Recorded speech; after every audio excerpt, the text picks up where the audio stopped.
Ladies and gentlemen, before we get started, I want to thank you all for being here. We'll officially call this special session to order, and if you don't mind, if you could please join us with the Pledge of Allegiance to the flag. I pledge allegiance to the flag of the United States of America and to the republic for which it stands, one nation, under God, indivisible, with liberty and justice for all. Okay.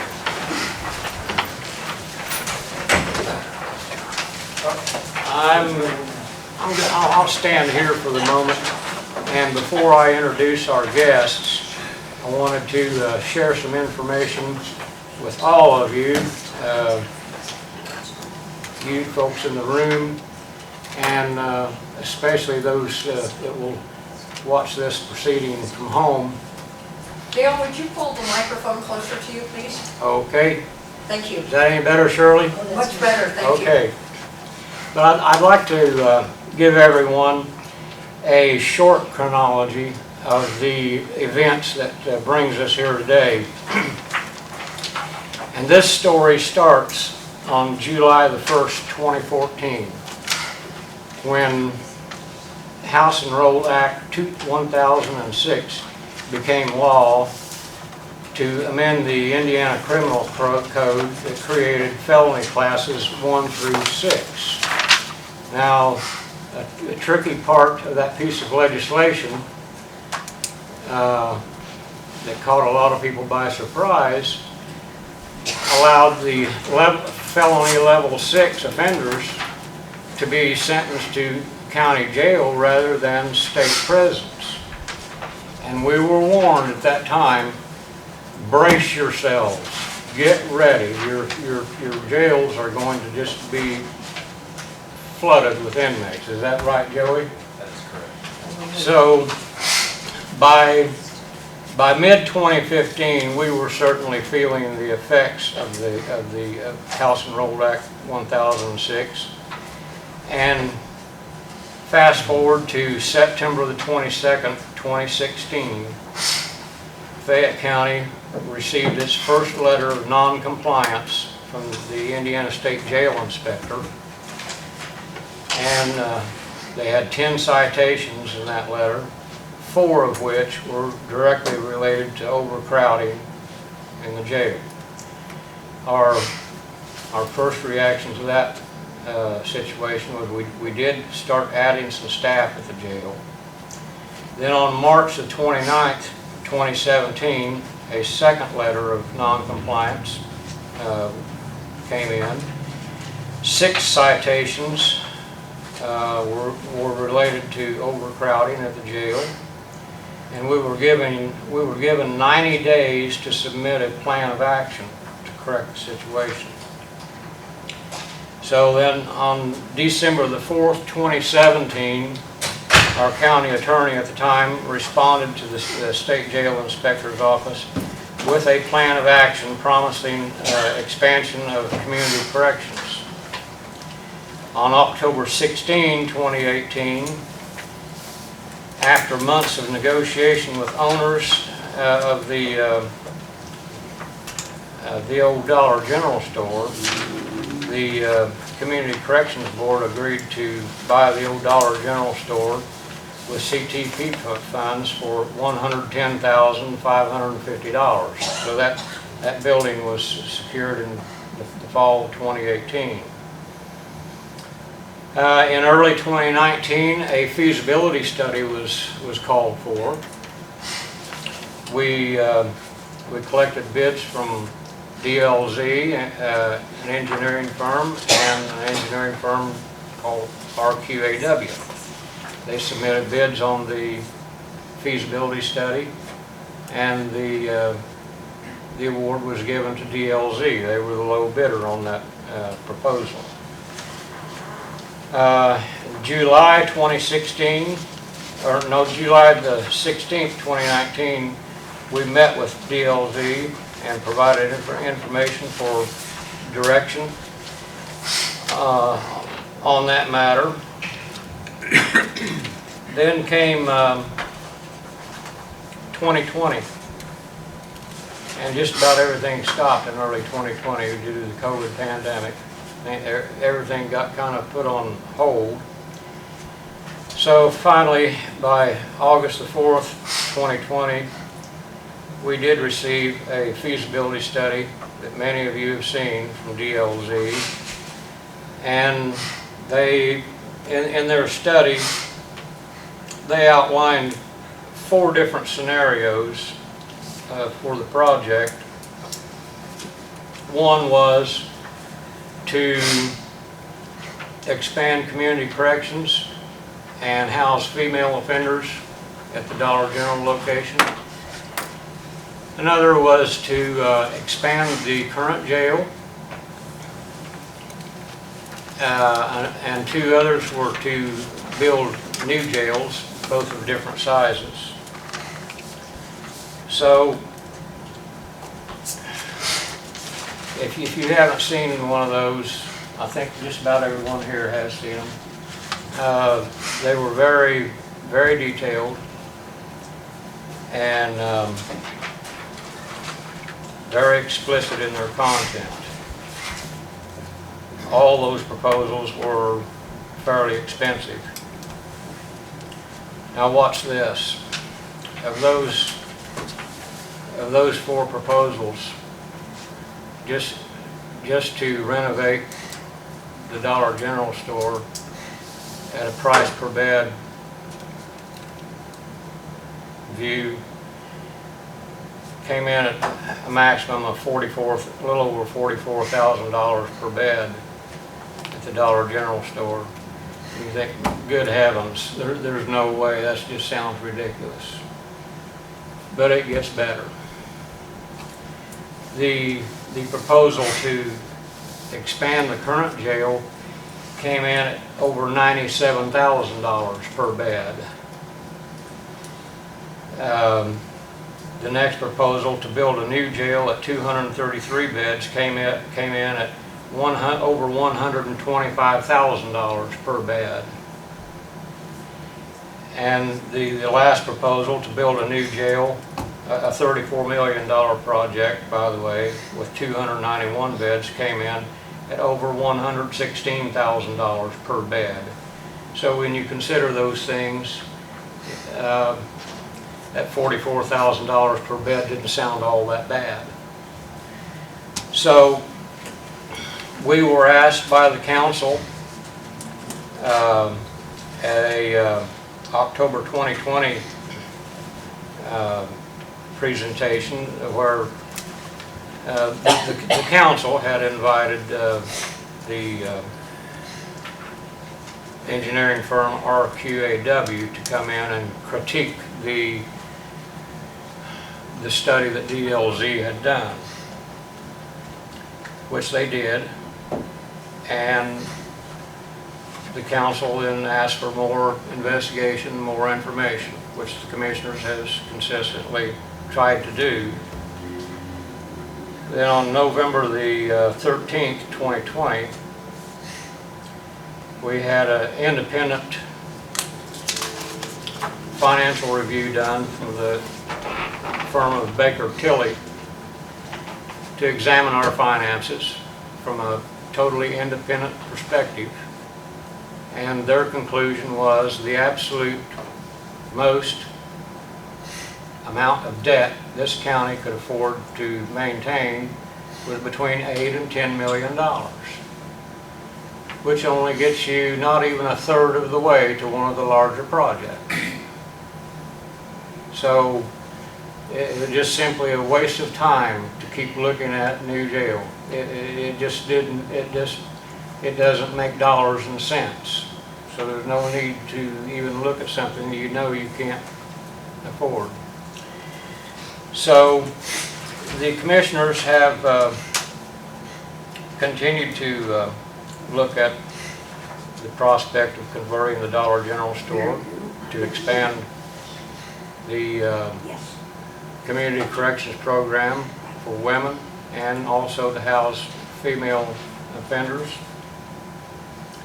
And as late as February the 21st and April the 21st of this year, representatives from DLZ have had 2 different workshops with the sheriff and with the director of the Community Corrections Program to try to formulate a workable floor plan for that building and give us their best estimate of cost estimates on what that project would cost. So, in a nutshell, that's the chain of events that's brought us here today. There's an awful lot that I'm not saying. In between every one of these dates I just named, there's just been other meetings and discussions and email and phone calls and a lot that's went on this. It's been an ongoing investigative effort, and that's just to give. I wanted everyone to get a little bit of background of how we got where we are here today and why. And this, as I see it, this is a 2-pronged effort, at least on my part, because there's no question that women in this community are being discriminated against in our judicial system. It is not a level playing field for women offenders. They should have the same advantages and rights to work release as men should, and if there's anything that I can do to end that situation, I intend to end it. Also, we sure could use we could use some 40 empty beds at the jail, couldn't we, Sheriff? Absolutely. Okay, that would go a long way in reducing our overcrowding problem. So it's a matter of jail overcrowding and equal rights for women. So with that, I could go on, but I won't. I've used up 15 minutes of time here. I'd like to introduce Mr. Eric Ratz from engineering firm DLZ. And Eric, I'm going to turn this presentation over to you. Thank you very much, Commissioner, and I think you explained that very well. So part of what I was going to do today. But I think that first and foremost is Scott Carnegie. He's going to be walking you through much of the information. Scott and I, we were the ones that did the feasibility study. We presented it in this room full of folks, and also we've been working on the concepts and how we got to the point where we are here today. I think it's to be very clear is we've tried to look at this in the most realistic way that we possibly can with this building. And we have literally tried to maximize every square inch of this building to get the most out of it. And I think that, whenever you work with the current jail facility, you work with the current work release facility, and looking at this, they all three have to work in unison. Not any one of them, the jail maybe, but the work release and what we call the jail annex, it depends on the jail also to be able to function from that perspective. So with that, Scott's going to walk you through very diligently, room by room, of what we're planning on and just the overall essence of how the building is going to be renovated to be able to, what the Indiana Department of Correction would approve to be able to be used as a jail annex. And I think there's a couple important points with that.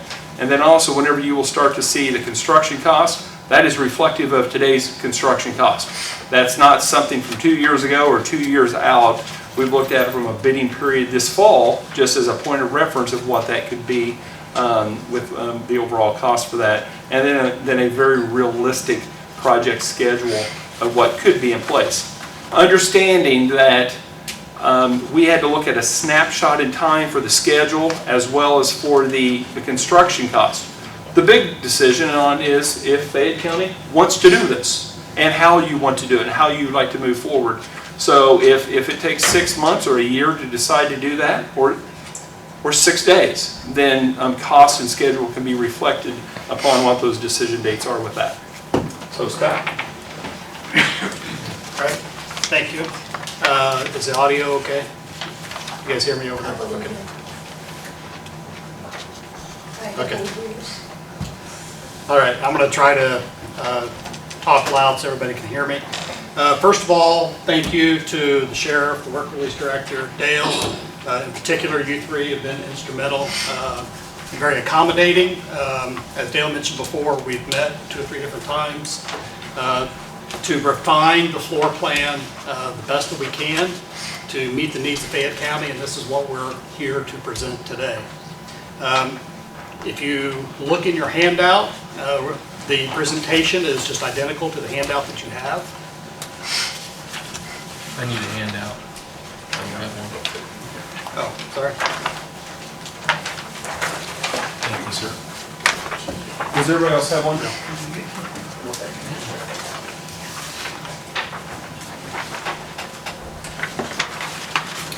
So if you turn to the second page of the handout, this is a floor plan, and this in particular is what we have spent considerable time with the sheriff and the work release director in refining a proposed layout.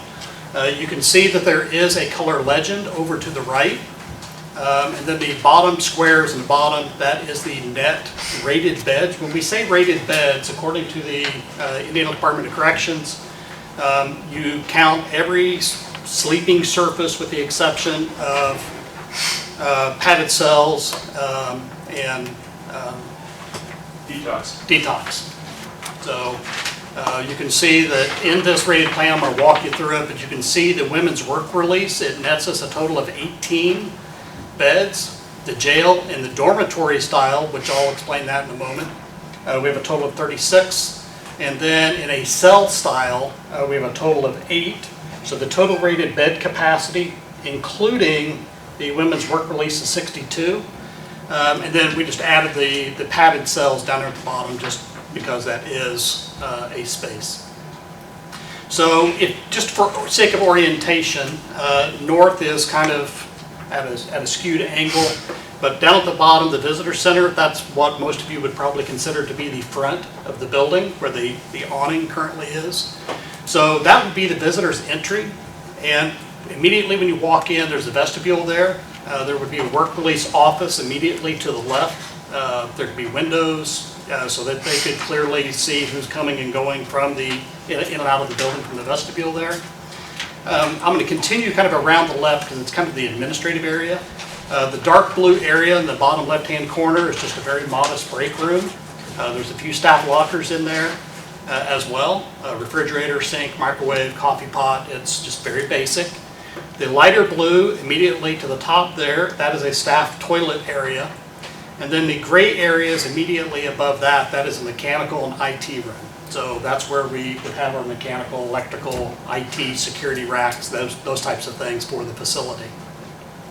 The lighter gray box directly across there, that is just a storage area. So for file storage, paper storage, office supplies, those types of things. When you come back out into kind of the lobby proper area there, immediately to the right in that lower right-hand corner, that is the urine screening room for work release. The space immediately to the right of that is a locker room for work release. And then the space immediately to the east of that in kind of the light pink area where you see the 18, that accommodates the 18 women's work release area. And then the kind of a brighter pink to the right is the toilet shower area that serves the women's work release in a dormitory setting. Now I want to point this out because we have this discussion internally. Our recommendation is to build and construct the work release area to the Indiana Department of Corrections jail standards, just to provide maximum flexibility down the road. If for some reason the female work release should cease to exist or move to a different location, this would already be constructed to where you could immediately move inmates into that area. Now the rest of the area, as we're getting ready to move back through it, so the green areas, that's the jail annex. That's where the female offenders in jail would be housed. So from the lobby area, I'm going to kind of start walking you back through that space, but you'll see kind of a reddish orange box to the left. That's called an interlock. An interlock, to meet Indiana State Jail standards, you have to have 2 locked doors between your secure perimeter and freedom. So an interlock just simply means that there's 2 doors there and only one door can be unlocked and opened at a time. That's what constitutes an interlock. So that interlock there is really the perimeter of the secure perimeter. You start down the yellow corridor then, immediately to the left, and then two darker brown areas. Those are two padded holdings. The concept was that that could potentially be shared between work release and the jail. If they have somebody that they need to, lock up and confine, a little out of control, they do have two padded cells there that could be shared between the jail and the work release. Between those two dark brown squares there, that is a shared toilet shower area, or search shower area. So those are accessed directly from each of the padded holdings, as well as accessed off that main corridor. They're the yellow to the right.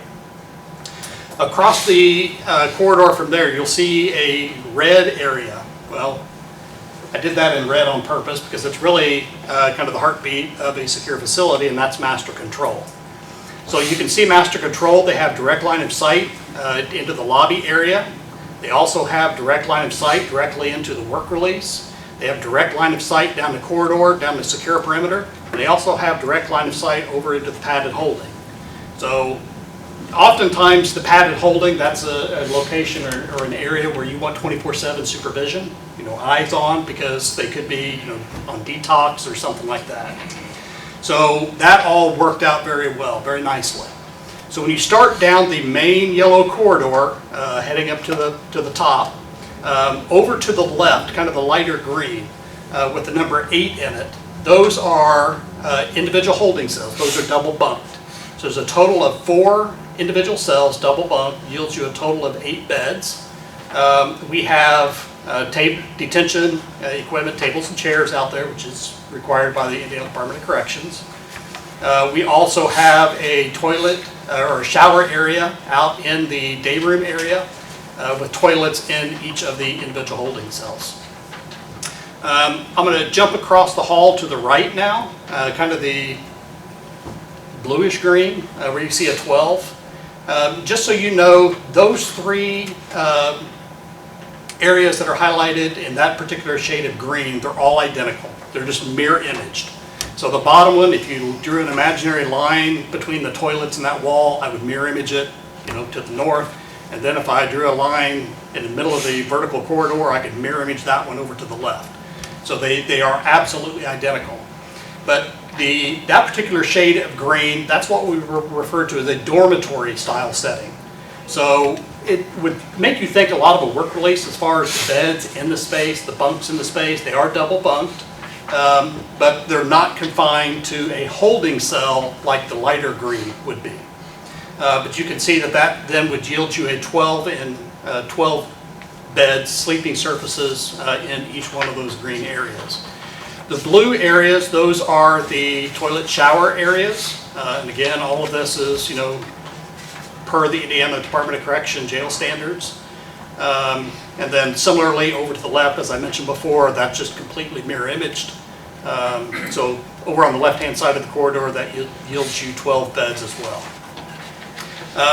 Very similarly to the end of the hallway to the south, where I pointed out the interlock, at the north end or the far top end of that corridor, there's another interlock, because that is also the edge of the secure perimeter out of the facility. And you can see that we've labeled that as secure entry. And you'll see a door, and then you'll see a dashed line that's up next to the building. We would propose an enclosed walkway over to the jail, because meals, laundry, programming, that type of thing would still be served from the existing jail. So those would be carted over. So having an enclosed walkway, and I'm going to flip to the, yeah, go ahead. So one thing I do want to point out is, and just to elaborate just on a couple things that Scott said with the 312 bed units and the 8-bed unit, is we had a lot of conversations with the director and with the sheriff on what's the right number of beds. We looked at it, is this square footage here is the same in cells as it is in the in the dorm style beds. So we had a lot of discussions, is 8 beds in 4 2-bed cells, is that the right number? Do you need 8 here and 8 more just like that? And we had a lot of discussion back and forth about it. And it was decided that 8 beds, 2 beds per cell, 4 cells, 8 beds total in that housing unit was the right number for what they would need for the females. And that's why we went with the 3 12s for the dorm style with that. Also, one other thing to keep in mind is that there are very specific numbers, square foot numbers per inmate that is a guiding direction from the Indiana jail standards. And these jail standards provide, or each one of these units provides the square footage that is necessary for each one of those units. So we just cannot upsize this to say 16 beds. It's 12 beds because that's the square footage and the square foot per inmate requirement for that. And to Eric's point, in AutoCAD, which is where I drew and developed this, I actually calculate the square footage, very scientifically using AutoCAD, and I'm right on it as far as the unencumbered space required per the Indiana Department of Corrections. So to Eric's point, yes, if you see a empty floor space and you say, well, we could just put a bunk there and gain 2 more beds. No, we have maxed this facility out with the program that you see here. So I left off talking about the enclosed secure walkway over to the jail, and I'm going to advance the slide now. Yeah, Eric got a new pointer. I feel like I'm at airline street. Yeah. All right, so this is a site plan, and you can see in the lower right-hand corner, the north arrow, as I mentioned before, is kind of at a skew there, kind of at a 45-degree angle. But you can see the existing courthouse over on the far right. You see the existing jail, they're all labeled there. And then you can see kind of the tan box, that is the existing dollar store that we're referencing. We also then, in the yellow, that is what we would propose as an enclosed walkway over to the jail. Because there is going to be some movement back and forth between these 2 facilities. So that's what we've proposed there, and you can just see how it lays out on the site. You can see the vehicle sally port just to the bottom there, kind of that appendage. So it would be a left turn only now, coming out of the vehicle sally port. And deliveries would have to traverse between just to the, what I'm calling north, but it's planned north of the new enclosed walkway over to the kitchen, which is serviced by the alley running vertically just to the left of the existing jail. So, as Dale spoke earlier about costs, this is always the troublesome part of the presentation because this is when kind of the rubber hits the road. As Eric mentioned before, this is what we do, and I often say correctional jail work isn't in our wheelhouse because it is our wheelhouse. This is what we do day in, day out, every day. Probably 2, 3, or 4 jails in construction across the Midwest, and probably 2 or 3 more in design as we speak. But we use RS Means, which is a leading industry construction cost reference for architects and contractors. We also, because we bid projects very frequently, every couple of months we're receiving bids for a jail or correctional project of some sort. So taking all that into consideration, that's how we have developed the proposed hard construction cost. And as Eric mentioned before, we have to take a snapshot in time. I can't say a year and a half from now or 2 years from now the cost would still be applicable, but our snapshot in time is October of 2021. And you can see the hard construction cost plus soft cost equals what we refer to as a total project cost. Hard construction cost can be defined as if you hire an architect to do floor plans for a new house, and you hand those drawings off to a contractor to give you a price, to give you a bid. That's hard construction cost. Well, there's other costs associated with being able to move into that housing. You're going to hopefully pay an architect to draw your floor plans. You may buy new furniture, things like that. There's always additional costs. Finance costs. Finance costs. Permits. Yes. That's soft cost, and it typically ranges between 15 and 30%. Now, that's a big range, and it's primarily, that big range is because of depending on how the project might be financed. That's the biggest contributor to the difference in those percentages. But the hard construction cost for the scope of work that was indicated on the previous two slides, on slides 2 and 3, we would anticipate $2.6 million to $3.1 million to incorporate the design that we just presented. Also, as Eric mentioned before, we have to just kind of pick a snapshot in time regarding a schedule. And you can see that essentially from the time that Fayette County would drop the green flag and say go, we would anticipate 4 weeks for schematic design, 4 weeks for design development, and 8 weeks for the construction document phase. Now, when I say that, when I'm referring to those 3 phases, in any standard AIA contract, which is standard in our industry, the design phase is broken up into 3 different phases: schematic design, design development, construction documents. Collectively, that is the design phase. So we would anticipate a total of 16 weeks to accomplish that. 2 things to add to that. There's an awful lot of owner meetings, let's say with the director, with the sheriff through here to talk about things. But also the other thing that we brought up a couple of times is the approval from the Indiana Department of Correction is to make sure that they're in full, which they will, hopefully will be, but in agreement of how we're approaching the project, to make sure that Kevin Orm and Jeff and Chance, the 2 jail inspectors, and Kevin, the director of all construction projects, that they approve that we've done everything in the 56 jail standards that we have to meet. The other thing I would point out, as Eric mentioned, approvals. At the completion of each one of those design phases, so between schematic design, design development, and construction documents, we are required to make a presentation to you as the owner, updating the floor plan, walking you through it, the site plan, very similar to the way that we just did, updating our cost estimate schedule for owner approval, just to ensure that we are still on track with the budget, the scope, everyone's in agreement. We can't move on without owner approval. From then, we would anticipate 4 weeks to actually bid the project, and then 2 weeks to actually award the project to the successful bidder.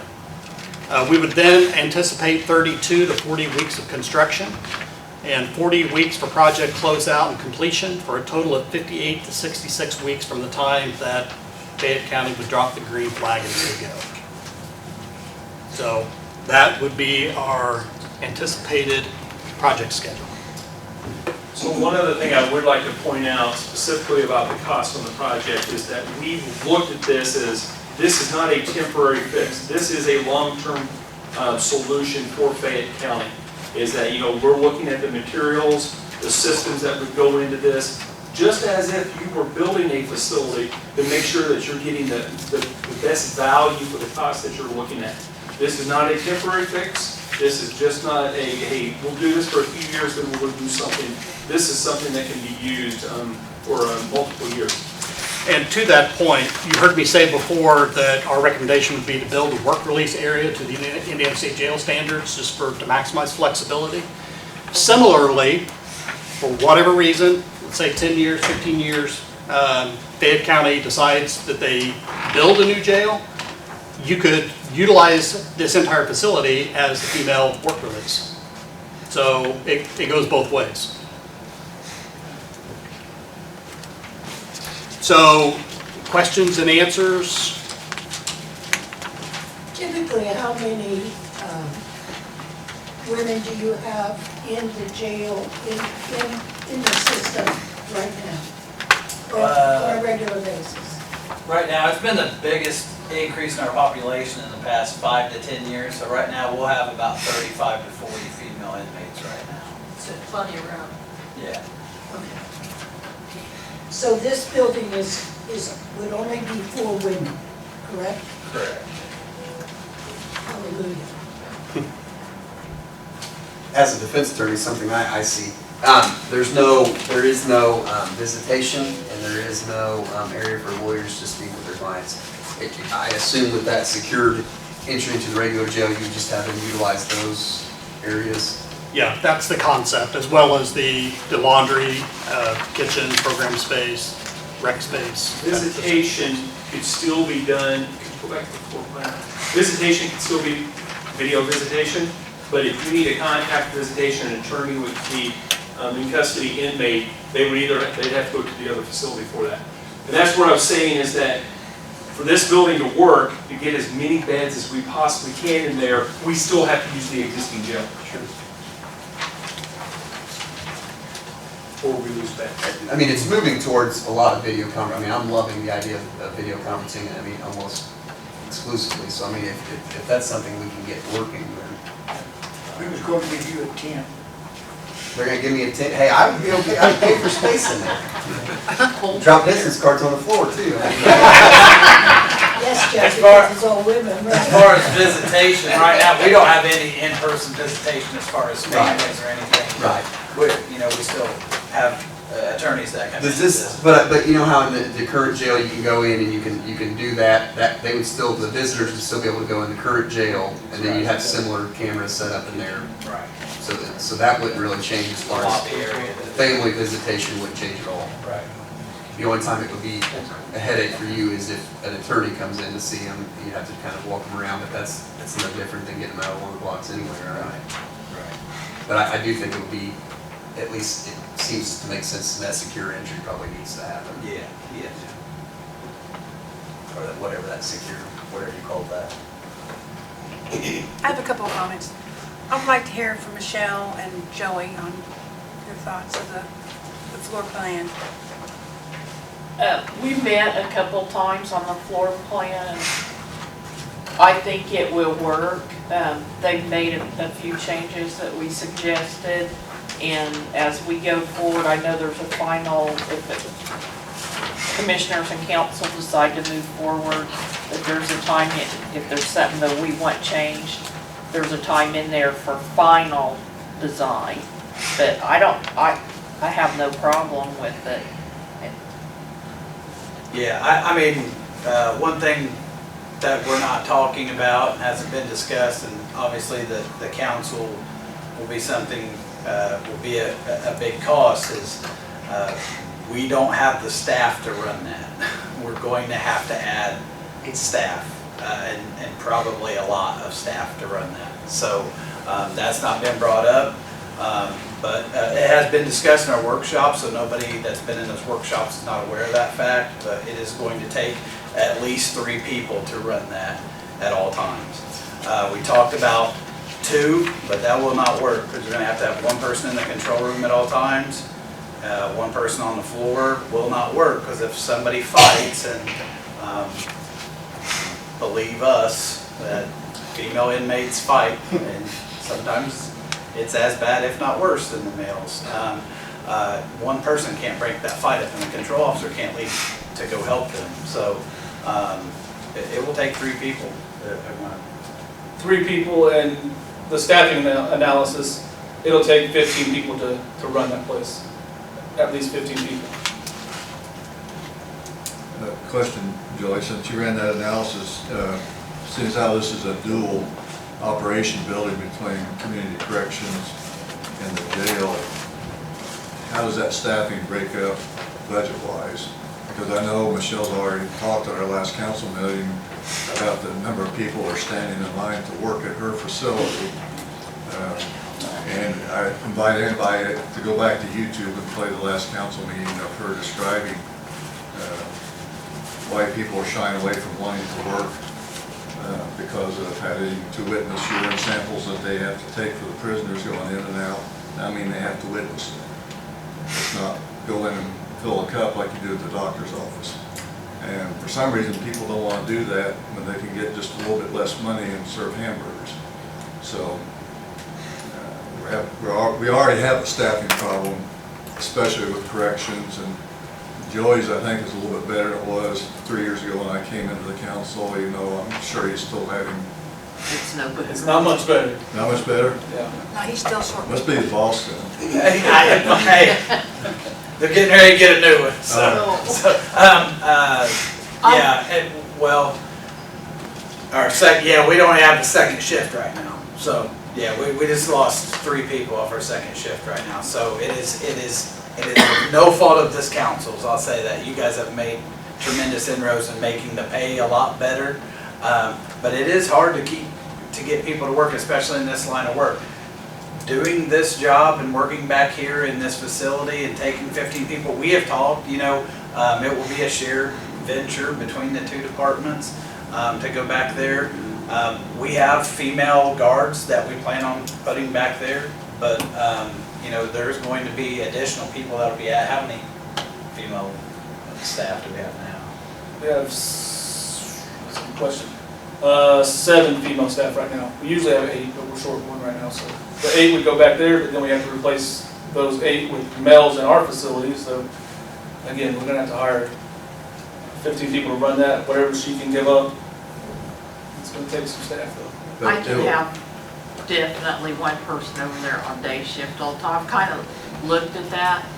I personally feel that that is going to be the sheriff's, the jail overrides work release. That's just the way it is.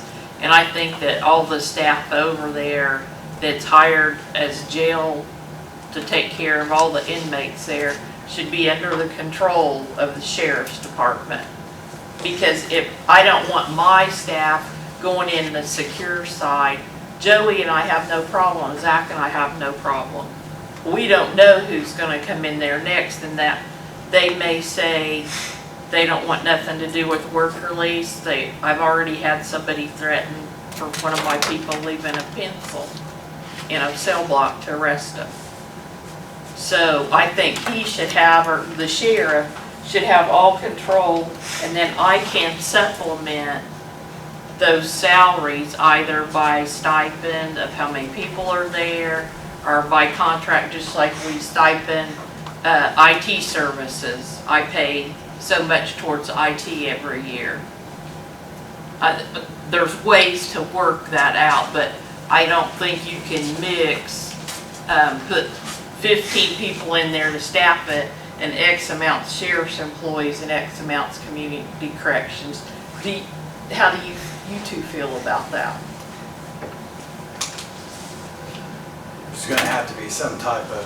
Scheduling would be a nightmare. Yeah. They need to be all one, but I can't have somebody over there I know during day shift doing case management and teaching and so forth, but I think that we don't need too many chiefs. We need one chief, and the rest are Indians. If you would pay like a set amount for each participant that you have in your area, and then that would go towards helping fund, because the jail officers are going to take care of the community corrections people while they're working, so if every participant has a set amount that you have to pay, that would be a way to do it. Correct. So you're going to need staff like jailers, right? Michelle, how much on average when you have, I know in the mail program, when you have inmates that can go out and hold a job and they come in and pay you for room and board, how much is that on a monthly basis per individual? It's $21 a day. $21 a day. $147 a week. I can tell you right now we're averaging collecting on PI, and that counts home detention and work release. We bring in average of $50,000 a month. Okay. So that would help provide correct, because those female inmates are going to pay $21 a day if it's equal to what the males pay. It's going to be $21 a day. Okay. So a large portion of that can go towards, additional staff. Exactly. Right. And I know like his staff's not going to want to do drug screens. So all the drug screens can be done at our current building, because they're turned out every day for work anyway, so they can march on over when they call the drug test line, and they have to test and send them over to our building, because I know he has a hard enough time getting help, and when he adds you gotta watch him pee in a cup, that's not gonna help. But it sounds like you could come pretty close to break even or self-sustaining once you get the ball rolling and Correct. get things up and going. Certainly, okay. And that's something that my board, myself, my board, Joey, commissioners, that's something that needs to be worked out in the plan. Right. And when we sat I gotta run, together, I'm gonna let Zach handle it. when we sat together last He answers August, better you than I know, we can. were talking, look, when DLZ was here before, and we were kind of going over the book then, and you said that you wanted, like rebar put around the building, did that end up happening then in this final? If you can- Nothing's been done so far to it. Okay, If you look, there's the black line, which is the existing, and then there's a white wall that goes around it. That is the secure perimeter. okay. So there is a new wall, that's all part of the cost.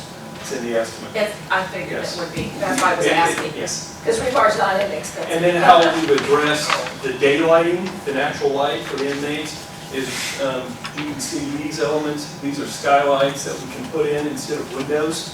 We Okay. put in skylights, and that meets all the natural light requirements or daylighting requirements. And for the they've inmates. got metal grids or something to Yes. keep them going after Yes. them, okay. Does this help meet or overcome the deficiencies that the county has been getting because of the situation with the current jail? So does this overcome that, Dale? Zach? I call them deficiencies. The overcrowding, The overcrowding the problem. overcrowding is, as Scott pointed out, is if we can have 62 beds in this. So let's step back and think about this. As the sheriff said, there's approximately 35 to 40 females in your system today. Out of that 35 to 40, I don't know the number, but out of that 35 to 40, some of those will go into work release. Okay, so that's one thing that's a big advantage, is you're not going to have, hopefully not, for your sake, 62 females just because you have 62 beds in the system. Okay, so you may have more folks in work release. It may be 12 the day you open. Okay, but we need to have some growth there. But up here, this is also going to allow growth. So when you pull those 40 out of the jail, Then that relieves. then that gives 40 extra beds for the men in the jail. So it's, It'll the help, ship's rising. yeah, it'll help Zach, and correct me on these numbers if I remember right on base.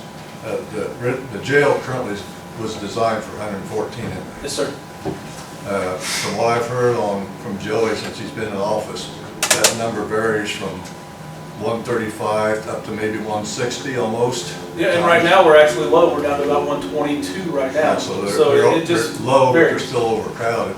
Taking this out definitely would help that end of it. Part of our overcrowding currently, and we're living in a hope that the state will change the requirements on level 6 felonies. Because right now, in the old days, if somebody was convicted of a level 6 felony, they went to a state pen someplace. Yes. And it was out of our system. The judge, I don't know how many years ago, has changed that to where the county now has to house them. If that was to change, and I know there's been talk about in the Sheriff's Association, hopefully this might get changed, that would be additional help for us down the road, but that is strictly a wish list. Yeah, we usually have 10 to 15 level 6 felons in our jail at a time. And so hopefully, 5 years from now, those two would come together. The immediate need at least for a new jail is probably going to be put on the back burner. Now, having said that, there's going to have to be some big money spent on maintenance over there. Everything's wearing out. The 14 air handlers that are on that jail were new in 1986 when they were installed. They are the original. I That moved the air. think, John, the point that I was Yeah. making was, we have to do something. Yes, yes. And we have to overcome the overcrowd. So Yeah. we have to do something. So in my rather simple mind, the something should be the least expensive approach that's gonna get us what we need. Yeah. But anything you build could change in 5 or 10 years. Yeah. So realistically, This to me makes a lot of sense. Yeah, it does to me too, whether it's DLZ or not, something's gotta be done with the county to take better legal care of our female prisoners and work release. That's an option if we ever expect any of them to turn around, keep him in the jail, their full extent of their sentence is not gonna be the way. They're gonna have to get back into society somewhere, do a work release program to get rehabilitated, and hopefully not want to come back then. Yeah, you know, it's a step, and I'm not advocating this plan or DLC, it's definitely something that's going to have to be done. I think this covers a lot of check marks for the amount of money that the county will have to put into it compared to the other options. Would be ideal, no, if we had a surplus of $40 million, it would be a different book. What are some of the ways this can be funded? Oh, I'm sure there's grants, and Dale would know more about that than I would, because I know he's been looking into Is there that. any thought of a bond? I don't know, we haven't yet, because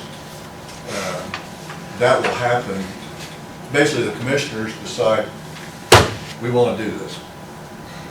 And you And tell them then, yes or no? and then it comes over here, and that's where the mess starts, on how we're gonna do it. You know, with what monies, from what funds, from what grants, from, you know, some of the jail tax money may be used for it, but we don't have a very big buildup of that to be used. It might help on,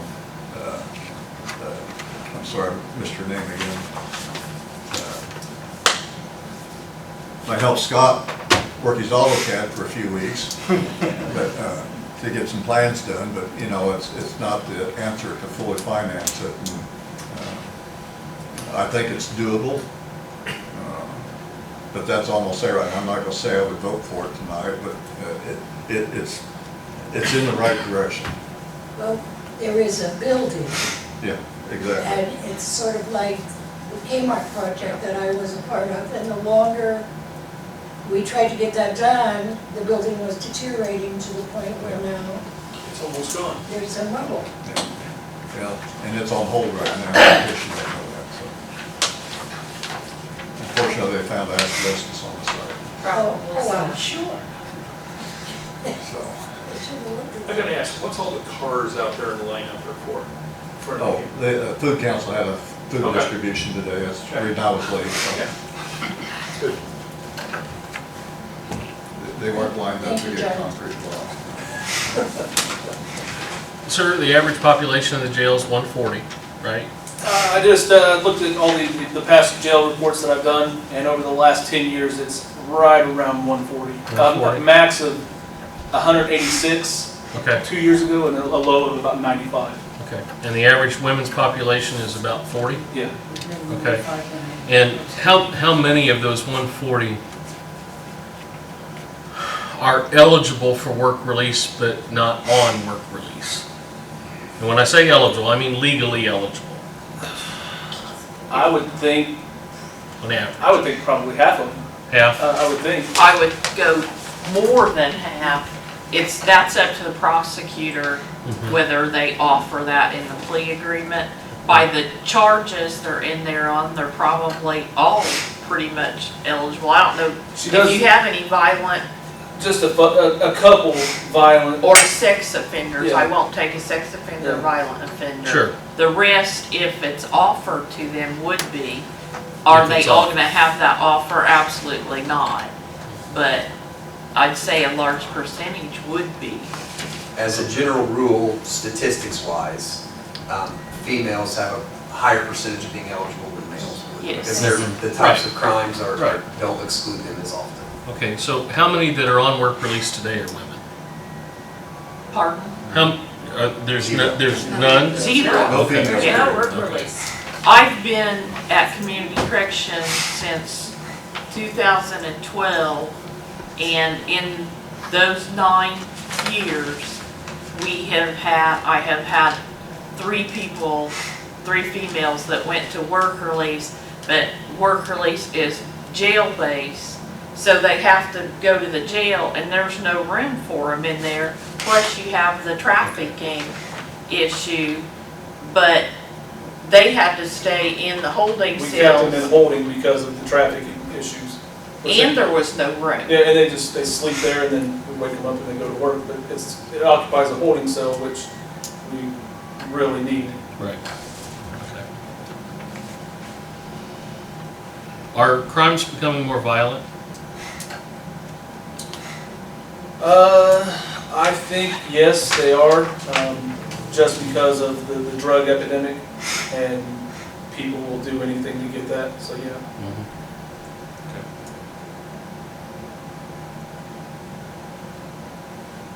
I wanted to say that I was part and parcel of buying the Dollar General building, and I want to say thank you, Mr. Rance. I met you many years Oh, ago yeah, I remember. at Commissioner's Yeah, office. absolutely. And I want to congratulate you guys. I'm excited about this plan and the idea that we'll be able to get out from under being criticized by the inspection for our jail. And we did a lot of things, and we had to correct some things, and some of them have been done. And I'm just excited. I just think this is great. I want to say thank you very much for the work you've done. And looks like I just thank you. Soft costs are architectural fees, engineering fees. What else in soft costs? Permits. Permits, printing costs, bond counsel, depending on how the project may be funded. But as I mentioned before, the biggest percentage of your soft costs, you saw the range of 15 to 30%. How the project is funded usually makes up the biggest percentage there, as far as the difference between 15 and 30%. So it includes financing? Yes. Any kind of outside, okay. Yes. All right. What about down the road? Are you gonna, if you deviate from the budgeted or projected costs, or are you gonna stay exactly to what you put in as your bid? So for this scope of work that we've presented here, we estimated the cost that's reflected there on page 4. So you saw the explanation as far as schematic design, design development, construction documents. So at each one of those phases, between each one of those blue boxes and then the blue and the green at the top there, we will come back to you as the owner and do a presentation very similar to this, show you any revisions or deviations or modifications that have occurred as a result of continuing workshop meetings with work release and the sheriff, commissioners, and also give you an update on the construction cost budget. So at that point, you can say, Mr. Carnegie, no, you're 200,000, 300,000 above what we as the owner approved for the construction cost. And you need to do something to get it back in line. So we have to do that before we can move on to the next phase. Does that make sense? You are not the construction folks. We are not. We do not build. We strictly design. And this is what we do every day. And we oversee construction. Yes. Okay, are you involved in the bidding process? We help solicit bids. So when we finish the design, the construction document phase, we issue our construction documents to a plan house that's responsible for the printing and distribution. But we get on the phone and we talk to contractors in the area, local plan houses the contractors subscribe to be made aware of projects. We answer questions from contractors and issue what's called addenda.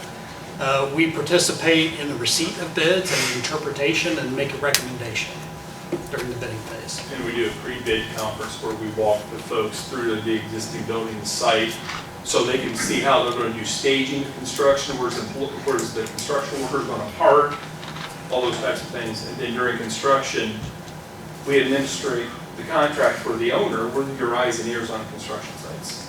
Answer questions, respond to that, review pay applications, make sure that the building's being built the way it's supposed to.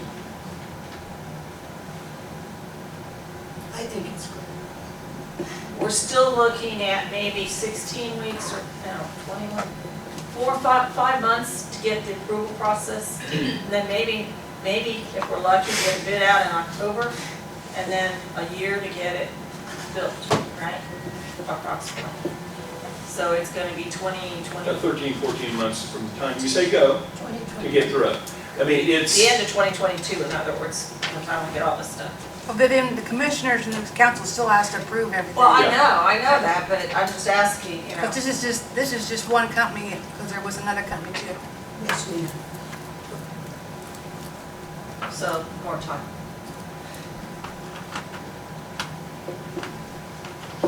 Any other questions? Yes, sir. Additional payroll cost a year be what, around 600,000 for 15 people? I'm not the correct person to, Madam Auditor, I just guessed, estimated 500,000. well, what does a jail officer get Jail starts at 33,000 plus benefits, plus benefits, so which is another, if they take the insurance, another 20,000 20-something? probably. Yeah. So, I was guessing about 700,000 yeah, that's about right. extra. With the cost from the beds Yeah. for worker release, would that pay for your labor? No, That's not gonna pay for all of it, I no, don't think. not all of it. About 2/3, so. Quick math in my head, I was thinking like 150 if you were maxed out.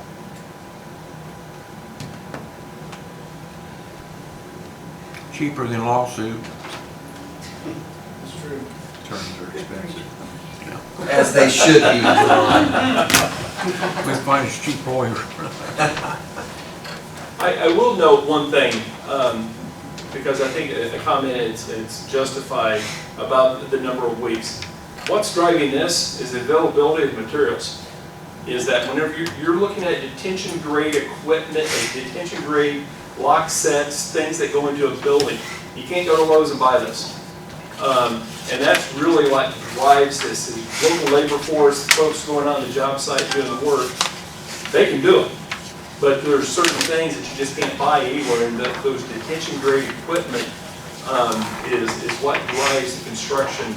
It's the lead times of getting it ordered, getting it fabricated, and getting it onto the job site. These are all really based on how quickly approvals can be made. To be honest with you, is 4 weeks, and 4 weeks for those two phases is moving. That's a lot of input from the sheriff's office and from community corrections work release, as well as council and commissioners, getting those approvals and getting it approved by DOC. It takes time to get that done. So, and you can bid a project in 3 weeks, 21 days. We say 4 weeks just to give a little buffer.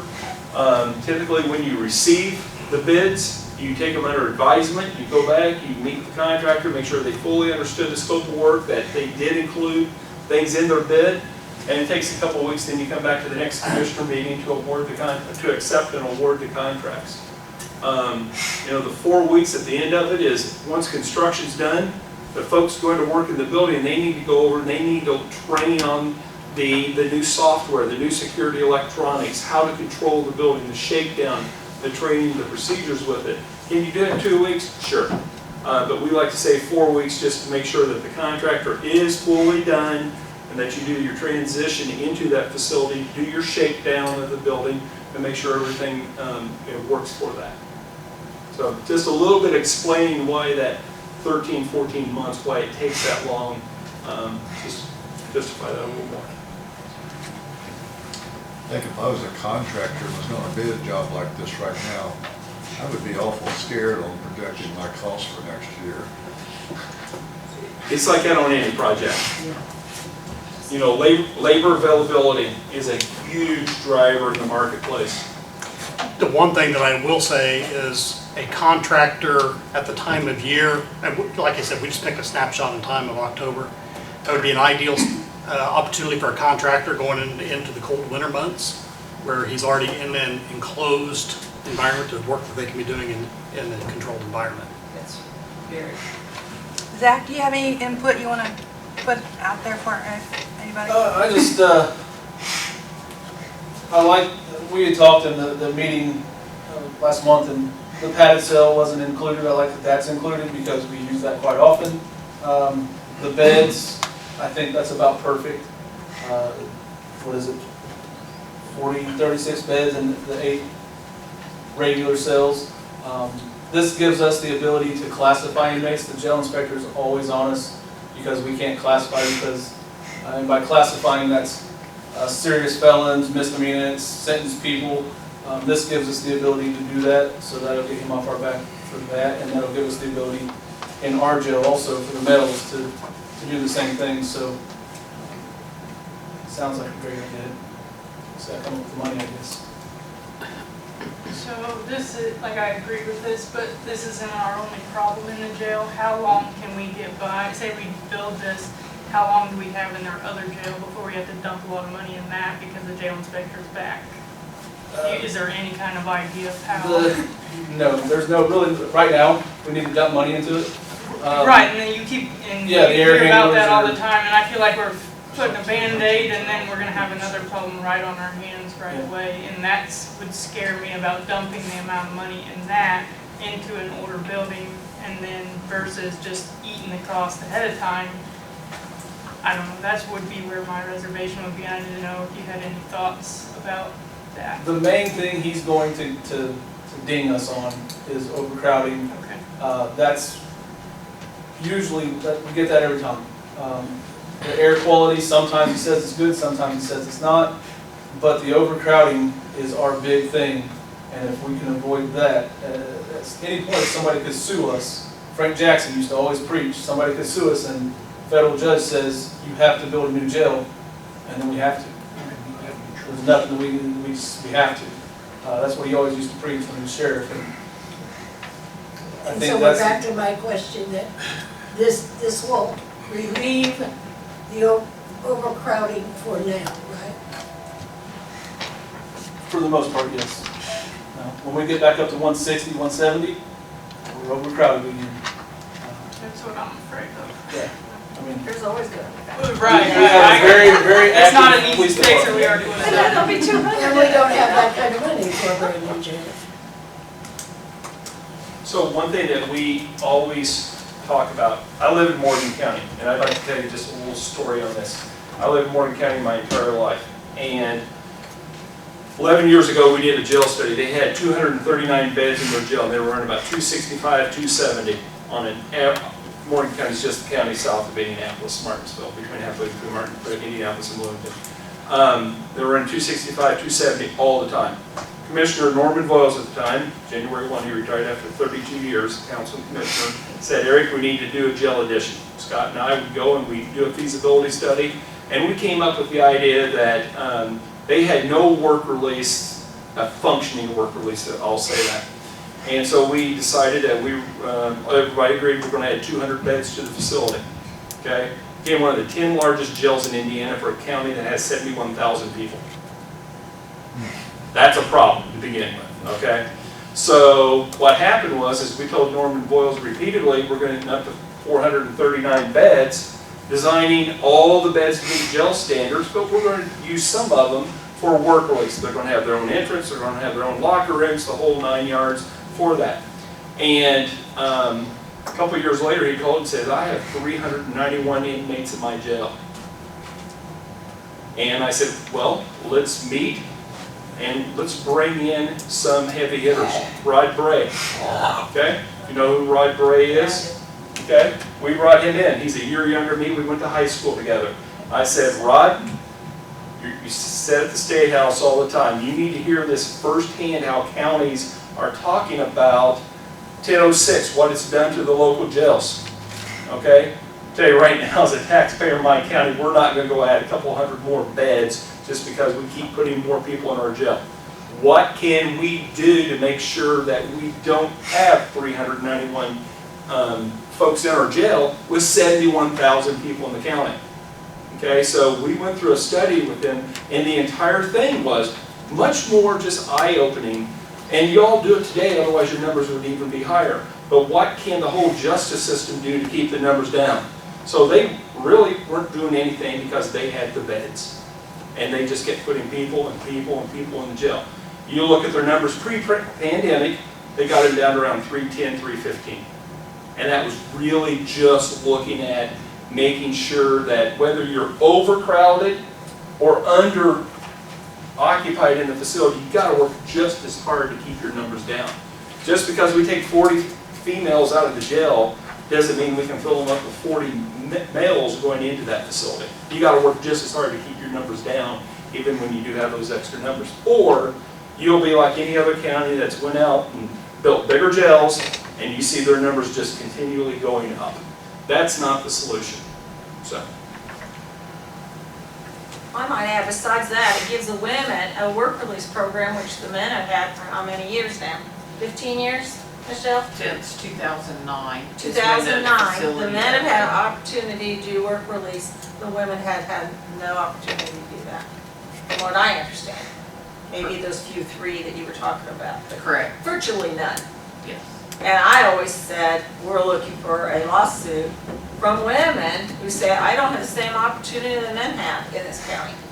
But that's my 2 cents.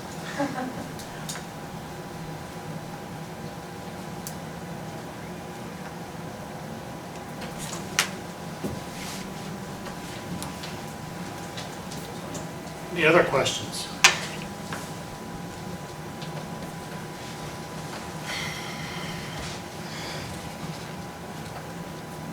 Has everybody run out of questions?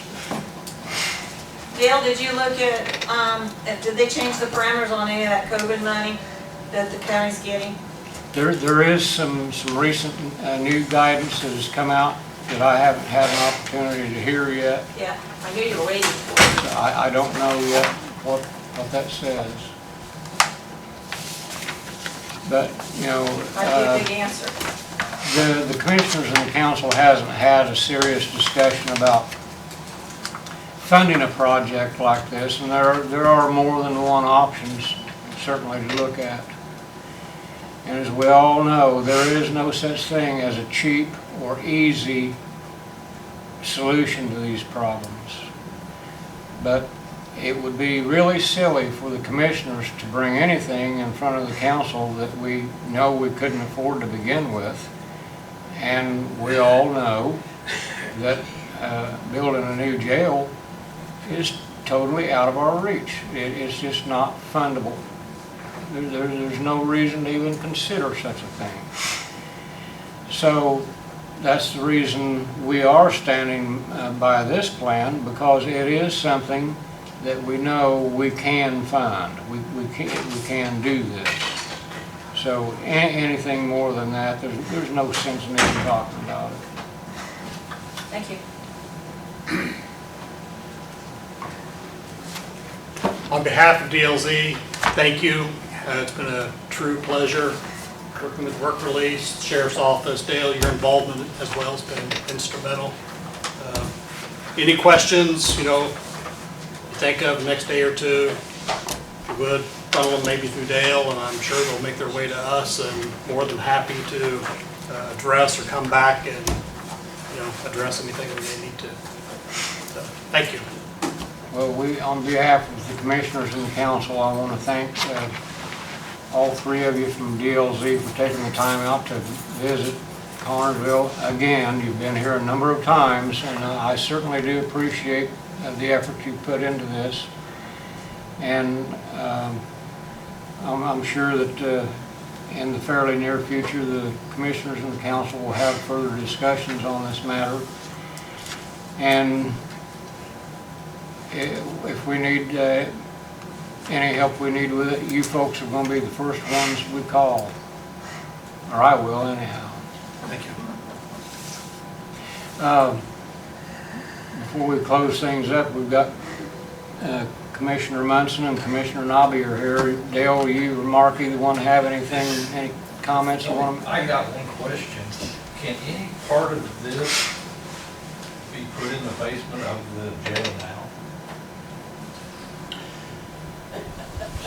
I mean, you cut And put the women in Yeah, the I basement. know, but Yeah, the basement of the jail, it's the biggest waste of space in the county, to tell you the truth, but there's, the pipes leak, there's a lot of issues in the basement of the jail where if you go down there, you might have to wear a hazmat suit because it's in bad shape. And if you do anything to the jail, you have to bring the whole jail up to specs, Yeah, you would have to, which was built out of spec. yeah, you'd have to go add showers in every cell block, it would be pretty expensive. Speaking of no natural light, That's part of for the women, of course, go see that.